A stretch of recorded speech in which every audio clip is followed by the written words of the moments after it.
ഇന്നൊരു അടിപൊളി അവിയലുണ്ടാക്കിയാലോ? അതിനായിട്ട് ഞാൻ പച്ചക്കറികൾ ഇതുപോലെ നീളത്തിൽ അരിഞ്ഞെടുത്തിട്ടുണ്ട്. അതിലേക്ക് 1/4 ടീസ്പൂൺ മഞ്ഞൾപ്പൊടി, കുറച്ച് മുളക് പൊടി ഞാൻ ഇടുന്നുണ്ട്. ഉപ്പ്, വെളിച്ചെണ്ണ, 1/4 കപ്പ് വെള്ളം എന്നിവ കൂടി ചേർത്ത് നന്നായി മിക്സ് ചെയ്ത് അടച്ചു വെച്ച് വേവിക്കാം. കഷ്ണങ്ങൾ വെന്തുടയാൻ പാടില്ല.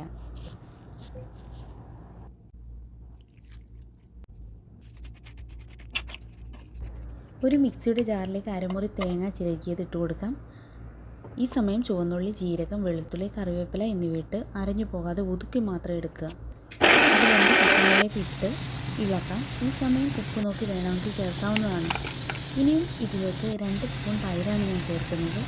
അതിനുശേഷം തീ ഓഫാക്കി കുറച്ച് കറിവേപ്പിലയും പച്ചവെളിച്ചെണ്ണയും ഒഴിച്ച് അടച്ചു വെച്ചതിന് ശേഷം നമുക്ക് കഴിക്കാം.